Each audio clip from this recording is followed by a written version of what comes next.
निवडणुकीमध्ये प्रत्येकाचा प्रयत्न असतो जास्तीत जास्त ठिकाणी पोचलं पाहिजे, तसा आमचा देखील तो प्रयत्न आहे. आणि शेवटी निवडणूक जी असते, आणि ही विशेषतः निवडणूक कार्यकर्त्यांची निवडणूक आहे.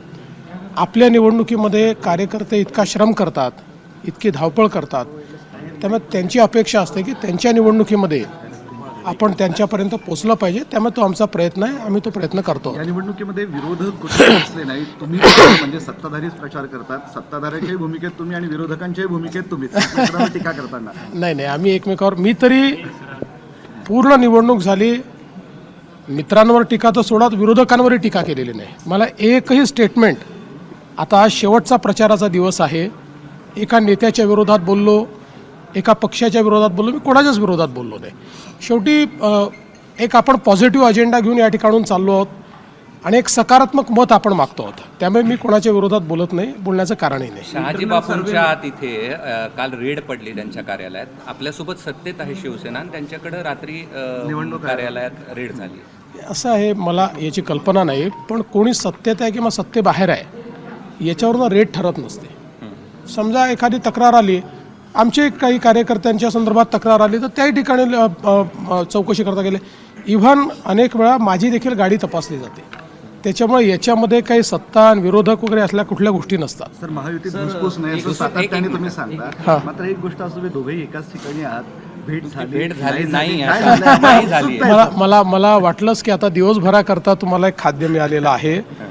असं आहे, मी रात्री उशिरा आलो आणि मी त्यांच्यापेक्षा लवकर चाललो आहे, कारण मी माहिती घेतली त्यांची सभा माझ्या 1 तास नंतर आहे.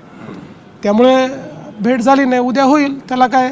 म्हणजे शेवटी आम्ही दोघेही आता प्रचारात पूर्णपणे मग्न आहोत. फोनवर तर आमचं बोलणं रोजच होतं. त्याच्यामुळे आता भेट झाली नाही झाली तर ते तयार व्हायचे आहेत. मला लवकर निघायचं आहे, कारण माझ्या सभा लवकर ठेवल्या आहेत. यात कोणची मोठी गोष्ट आहे. तुम्ही चालवा दिवसभर, झाली नाही भेट, झाली नाही भेट. असं आहे की आचारसंहिता, काही निवडणुका ज्या आहेत त्या अचानक रद्द झाल्या, त्यामुळे कार्यकर्त्यांमध्ये नाराजी आहे, कारण की उद्या मतदान होतं आणि काल त्या निवडणुका रद्द झाल्या. मला असं वाटतं की निवडणूक आयोगाने कायद्याचा चुकीचा अर्थ लावलेला आहे.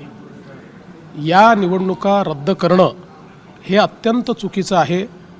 अशा पद्धतीने तर प्रत्येक वेळी कोणीही कोर्टात जाईल आणि मग निवडणूक पोस्टपोन होईल, असं कधीच आजपर्यंत झालेलं नाही. कुठला कायदा निवडणूक आयोग काढताय, कुठला कोणाचा सल्ला निवडणूक आयोग घेताय याची मला कल्पना नाही. पण मी जो कायदा मी बघितलेला आहे, जेवढा माझा कायद्याचा अभ्यास आहे, मी अनेक वकिलांशी देखील बोललो, त्या सगळ्यांचं मत आहे की अशा पद्धतीनं या निवडणुका एखादा व्यक्ती कोर्टात गेला आहे म्हणून पुढे ढकलता येत नाही. काही तर अशा प्रकारचे देखील आहेत त्या ठिकाणी. आता निलंग्याचं आपण उदाहरण घेतलं, काल संभाजी पाटील निलंगेकर माझ्याशी बोलले. निलंग्यामध्ये सगळी प्रक्रिया पूर्ण झाली. एक कोणीतरी ज्याचा फॉर्म रद्द झाला होता तो कोर्टात गेला, कोर्टाने त्याचा फॉर्म रिजेक्ट केला, तो काय ॲक्सेप्ट केला नाही. त्यामुळे मग ज्यांनी फॉर्म भरले त्यांना पूर्ण वेळ मिळाला, परत घेण्याचा पूर्ण वेळ मिळाला, प्रचाराचा पूर्ण वेळ मिळाला. आणि कोणीतरी पार्टी केलं होतं म्हणून या ठिकाणी निवडणूक पोस्टपोन करणं हे अतिशय चुकीचं आहे. अर्थात निवडणूक आयोग स्वायत्त आहे, त्यामुळे त्यांना निर्णय घेण्याचा अधिकार आहे. पण माझं मत आहे की कायदेशीररित्या या ज्या निवडणूक आयोगाने पोस्टपोन केलेल्या आहेत त्या पूर्णपणे चूक आहेत. आणि त्यानंतर आता पुन्हा म्हणजे हा त्या कॅन्डिडेट्सवर किती अन्याय, ज्यांनी प्रामाणिकपणे सगळ्या गोष्टी केल्या आणि आता उद्या निवडणूक आहे, आज तुम्ही पोस्टपोन करून टाकता. त्यांचे श्रम, त्यांची मेहनत, या सगळ्या गोष्टी गेल्या वाया. आता 15-15, 20-20 दिवस पुन्हा त्यांनी प्रचार करायचा, हे मला असं वाटतं अतिशय चुकीचं आहे. आणि या संदर्भात निश्चितपणे आता तर निवडणूक होऊन जाईल, पण आम्ही या संदर्भातलं एक रिप्रेझेंटेशन निवडणूक आयोगाला निश्चितपणे देऊ की अशा पद्धतीने या निवडणुका पोस्टपोन करणं चुकीचं होतं. नगर विकास विभागानं पण याचा चुकीचा अर्थ लावला नाही का? मग आता नगर विकास विभागाचा याच्यात संबंधच नाही आहे. याच्यामध्ये संबंध हा फक्त या ठिकाणी इलेक्शन कमिशनचा आहे. इलेक्शन कमिशन पूर्णपणे स्वायत्त आहे. इलेक्शन कमिशनला काल अनेक रिप्रेझेंटेशन्स गेले, कलेक्टर्सची VC देखील झाली, अनेक कलेक्टर्सनी देखील आपलं मत मांडलं. पण आता जो काही निर्णय त्यांनी घेतला आहे, शेवटी मी एकदा सांगितलं त्यांनी घेतलेला निर्णय आहे, त्यामुळे आता तो निर्णय तर मान्य करावा लागेल. पण माझं मत आहे की हा निर्णय चूक आहे. सर, भाजपचा एक सर्वे, इंटरनल सर्वे केला ज्यामध्ये 175 नगराध्यक्ष निवडण्याचा दावा केला. असा कुठला सर्वे मला माहिती नाही, पण एवढंच मी सांगतो की या निवडणुकीमध्ये नंबर 1चा पक्ष भाजप राहील. आमचे दोन्ही मित्रपक्ष जे आहेत ते त्याच्या खालोखाल राहतील आणि एकूणच या निवडणुकीमध्ये महायुतीतले जे तिन्ही पक्ष आहेत हे तिन्ही पक्ष या ठिकाणी एकूण ज्या काही निवडणुका होत आहेत त्या निवडणुकांपैकी 70-75% जागांवर आमचेच पक्ष निवडून येतील, हे तिन्ही पक्ष निवडून येतील हा माझा विश्वास आहे. संजय राऊतांना तुम्ही राऊतांच्या सगळ्यांनी पत्रकार शुभेच्छा दिल्या होत्या परिषदेत बरा व्हावं म्हणून. बरे झाले परत आज आले. पहिली ते काय आनंदाची गोष्ट आहे. बघा असं आहे की ते बरे झाले याबद्दल मला अतिशय आनंद आहे. ते त्यांचं काम करतात, आम्ही आमचं काम करतो. पण कोणीही आमचा शत्रू नाही आहे, आमचे राजकीय विरोधक आहेत.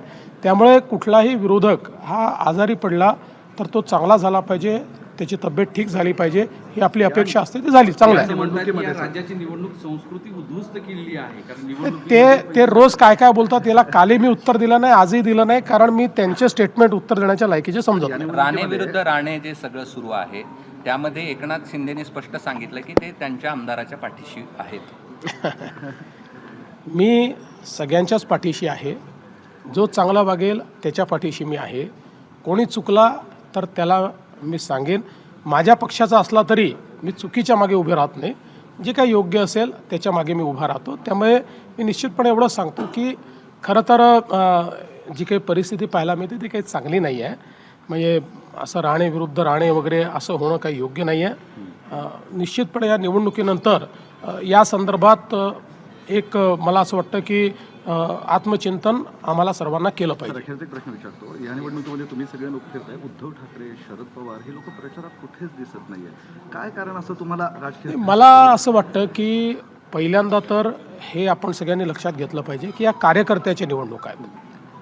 जे कार्यकर्ते आपल्याकरता राबराब राबतात, हाडाचं काळं करतात, रक्ताचं पाणी करतात, त्यांच्या निवडणुकांमध्ये आपण फिरायचं नाही, त्यांच्या निवडणुकांमध्ये मदत करायची नाही, ही गोष्ट योग्य नाही. पण याचं मुख्य कारण हे आहे की त्यांनाही ही कल्पना आहे की या निवडणुकीत ते हारणार आहेत, त्यांचा त्या ठिकाणी पराभव होणार आहे. आणि मग पराभवाचा शिक्का माथी लावून घ्यायचा नाही. कारण उद्या तुम्ही दाखवाल, बघा ठाकरे फिरले तरी हारले, हे फिरले तरी हारले, हा शिक्का त्यांना माथी लावून घ्यायचा नाही आहे.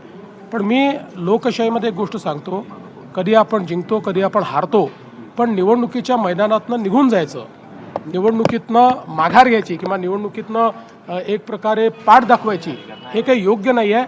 शेवटी कार्यकर्ते लक्षात ठेवतील की जेव्हा आमची वेळ होती तेव्हा आमच्या नेत्यांनी आम्हाला साथ दिली नाही. 2 तारखेचा उल्लेख सातत्यानं होतोय. 2 तारखे तर मुख्यमंत्री देवेंद्र फडणवीस यांनी निवडणूक आयोगाच्या या निर्णयावरती गंभीर असा आक्षेप नोंदवलेला आहे.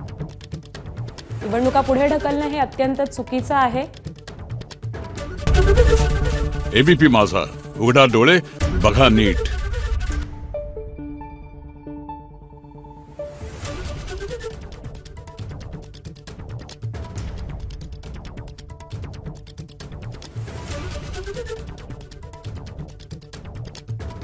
Thank you.